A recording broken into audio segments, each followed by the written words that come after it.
Welcome to the first episode of Chapter 2.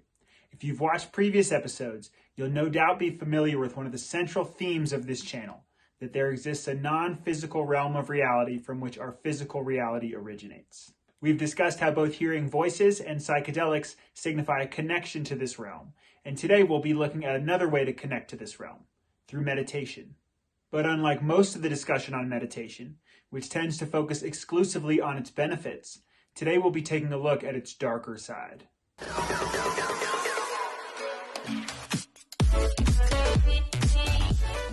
Willoughby Britton is an associate professor of psychiatry and human behavior at Brown University. Aside from having possibly the coolest name of any of her colleagues, she runs a center at Brown called Cheetah House for recovering meditators. Apparently, some people have traumatic experiences from meditating, and Britton receives regular phone calls, emails, and letters from people around the world in various states of impairment. Most of them worry no one will believe, let alone understand, their stories of meditation-induced affliction. So what does this even look like, this meditation-induced affliction? For David, a resident of Cheetah House who was interviewed in a 2014 article for The Atlantic, it was psychological hell. I started having thoughts like, let me take over you, combined with confusion and tons of terror. I had a vision of death with a scythe and a hood, and the thought, kill yourself, over and over again.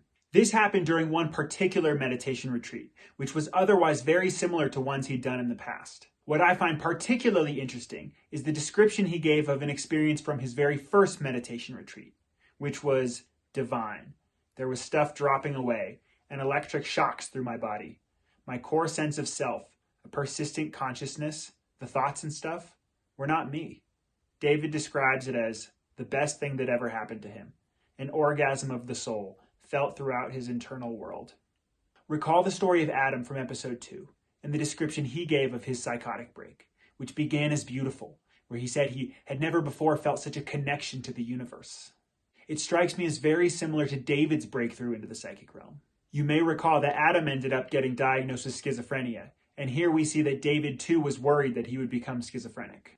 He continues, I'd be in the middle of practice, and what would come to mind was everything I didn't want to think about, every feeling I didn't want to feel.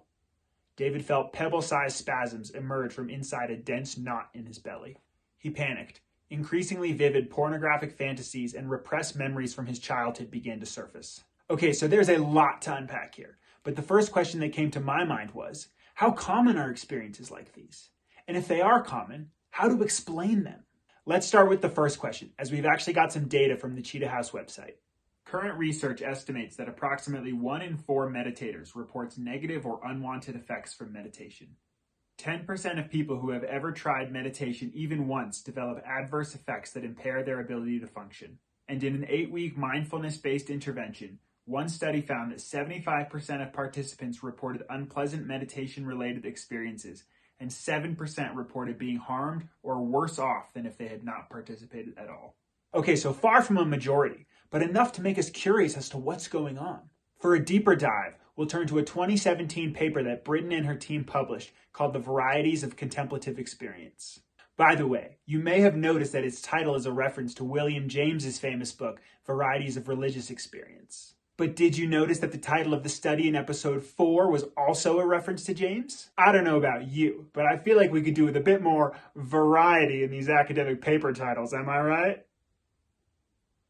Anyway, Britton's study looked at 60 Western Buddhist practitioners, specifically those who have had meditation experiences reported as challenging, difficult, distressing, or functionally impairing. Okay, so keep in mind that the researchers selected for those who had had these adverse experiences while meditating. Of this group, 60% identified as meditation teachers, and nearly half of the sample had more than 10,000 lifetime hours of practice at the time of the interview. More than a quarter of practitioners first encountered challenges within their first year of practice, almost 1/2 between 1 and 10 years of practice, and 1/4 after more than 10 years of practice. In other words, this wasn't amateur hour. Most of the participants were seasoned meditators. Okay, so now that we've got some background, let's check out some of the study's findings as they pertain to David's experience, starting with the surfacing of what he described as repressed childhood memories. 43% of study participants reported re-experiencing traumatic memories while meditating. The study goes on to note that, for practitioners with a trauma history, it was not uncommon for them to report a re-experiencing of traumatic memories. And even practitioners without a trauma history similarly reported an upwelling of emotionally charged psychological material. This in and of itself is very interesting, but what I find even more interesting is the relationship between re-experiencing past trauma and what the researchers called somatic energy. 63% of participants reported experiencing somatic energy, often felt as pressure or tension, which would either become more acute during one's practice or simply release. The release of pressure or tension was sometimes associated with positive affect and surges in energy. However, it was also associated with the re-experiencing of traumatic memories and other forms of negative affect. In some cases, the release of tension was associated with reports of electricity-like voltage or currents of somatic energy surging through the body. Reading this, I immediately thought of somatic psychology and the notion that trauma is stored in the body. In case you're wondering, the answer is no! I have not yet read Bessel van der Kolk's book, but it's on my list. With regard to David's experience, we see both the positive affect in the electric shocks that he described during his orgasm of the soul, as well as the negative, in the spasms that emerge from a dense knot in his belly, spasms which flood his mind with repressed childhood memories and unwanted sexual thoughts. But here's the kicker. As soon as he surrendered to them, there was some goodness to it. After years of pushing away his emotional, instinctual drives, something inside of him was reattached. As we discussed in a previous episode, resisting unwanted thoughts or voices tends to amplify them. This applies to psychedelic journeys, to voice hearing, and as we see here, to memories of past trauma that resurface during meditation experiences. Why might this be? In my view, each of these instances represents a connection to the psychic realm. And if you venture up there and there's anything you've been repressing, chances are that you're gonna have to come face to face with it. In that way, the psychic realm functions as a mirror. And looking into that mirror, no matter how ugly, how scary it is, seems to be a necessary step on the path to healing. We see this with David. We saw this with the story of Eleanor Longden in episode 5. And it was actually a part of Adam's story from episode 2, though you would have had to have watched the Crazy Wise documentary to hear him speak about it.